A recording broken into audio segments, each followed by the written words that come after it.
Hello everyone, চলে এসেছি আরও একটা নতুন ব্লগ নিয়ে। কেমন আছো সবাই? আশা করি খুব ভালো আছো। আমিও বেশ ভালোই আছি। আর আজকে আমি তোমাদের সাথে শেয়ার করব যে স্বাদে আমি কী কী পেয়েছি। অনুষ্ঠানটা ছোটোখাটো করলে অনেকগুলো কিন্তু গিফট পেয়েছি, সেগুলো আজকে তোমাদের সাথে শেয়ার করব।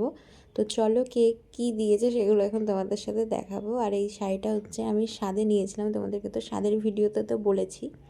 তো চলো, এখন বসে পড়েছি, এখন তোমাদের সাথে শেয়ার করব। তো প্রথমে আমি আবারও দেখাচ্ছি এই শাড়িটা। এটা কিন্তু বরমশাই কিনে দিয়েছিল স্বাদ খাওয়ার জন্য। আর আরেকটা নিয়েছিলাম পঞ্চমীতে স্বাদ খাওয়ার জন্য, সেটা লাল সাদাতে, ওটা আর দেখানো হলো না যেহেতু এখানে নেই। আর এই বেডশিটটা দেখছো, এটা আমাকে আমার কাকিমা শাশুড়ি দিয়েছে।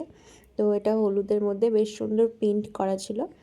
তো কেমন লাগছে জানিও। এরপরে দেখো, এটা দিয়েছে আমাকে মেজো মামা শ্বশুর। তো এইটা ছিল 3 পিস। তো ভীষণই কালারটা সুন্দর আর হচ্ছে কটনের। তো এরপরে দেখাচ্ছি তোমাদেরকে হচ্ছে শাড়ি। তো এর আগে কিন্তু সবাই মিলে গিফটগুলো দেখে নিয়েছিলাম, এখন তোমাদের সাথে শেয়ার করছি। তো এই খয়েরি কালারের শাড়িটা দিয়েছে পাশের বাড়ির একটা দিদি। আর এই পিঙ্ক কালার যে শাড়িটা দেখছো, সেটা দিয়েছে আমার বরমাসের বন্ধুর বাড়ি থেকে। তো দুটো শাড়ির ছাপাই কিন্তু ভীষণই সুন্দর। তোমাদের কেমন লাগলো জানিও। আর শাড়ি পরতে তো আমি ভীষণই ভালোবাসি, কিন্তু সবসময় শাড়ি খুব একটা পরা হয় না।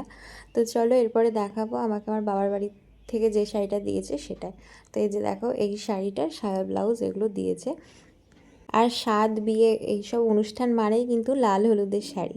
তো ব্লাউজটা আমি বলেছিলাম আমাকে অন্য কালার দিতে, সেই কারণে পিঙ্ক কালার দিয়েছে। তো এরপরে দেখাচ্ছি আরও একটা ছাপা শাড়ি। এই শাড়িটা দিয়েছে আমার পাশের বাড়িরই এক দিদি। তো এই ছাপা শাড়িটা কেমন লাগলো তোমরা অবশ্যই জানিও। এরপরে যে শাড়িটা তোমাদেরকে দেখাবো, সেটা কিন্তু আমি স্বাদের অনেক আগেই গিফটে পেয়ে গিয়েছি, স্বাদ উপলক্ষেই। তো এটা কিন্তু আমাকে আমার এক যা দিয়েছে, কাকিমার ছেলের বউ। তো যেহেতু এখানে ওরা থাকে না, তাই এসেছিলো, তাই আগাম দিয়ে চলে গিয়েছিলো। তো ভীষণই ওই শাড়িটাও খুব ভালো লেগেছে। এরপরে দিয়েছে, এটা আমার আরও এক কাকিমা এই শাড়িটা দিয়েছে। আর এই কালারের শাড়ি কিন্তু আমার কাছে ছিল না, বেশ ভালোই লাগলো। আর শাড়িটা আমার খুবই পছন্দ হয়েছে। তোমাদের কেমন লেগেছে অবশ্যই জানিও। এরপর আরও একটা ছাপা শাড়ি, খুবই সুন্দর প্রিন্ট। তো এই শাড়িটা কিন্তু আমাকে দিয়েছে দিদিভাইয়ের মা, মানে আমার নিজের জায়ের মা দিয়েছে।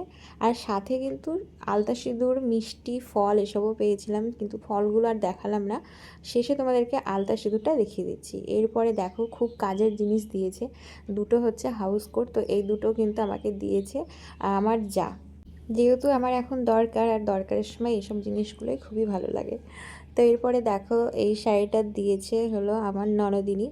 তো এই শাড়িটা কেমন লাগছে অবশ্যই তোমরা কমেন্ট করে জানিও। আর এই ভিডিওটা কিন্তু আমার স্বাদের দিনই রাত্রিবেলাতে করা, যেহেতু স্বাদের একদিন বাদেই হচ্ছে আমি চলে এসেছি এই বাড়ি।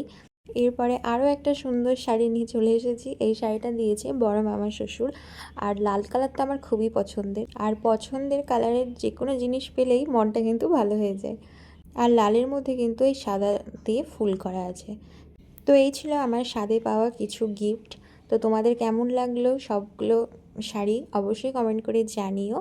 এরপরে চলো, যেগুলো আলতা সিঁদুর পেয়েছি সেগুলো তোমাদেরকে একটু দেখাই। তো এই দেখো, এতগুলো আলতা সিঁদুর পেয়েছি, সাথে কিন্তু মিষ্টিও পেয়েছিলাম। যেহেতু এখানে আর মিষ্টিগুলো নেই, ফ্রিজে আছে, তাই আর বের করে দেখালাম না। তো কেমন লাগলো ভিডিওটা অবশ্যই কমেন্ট করে জানিও। সবাইকে টাটা।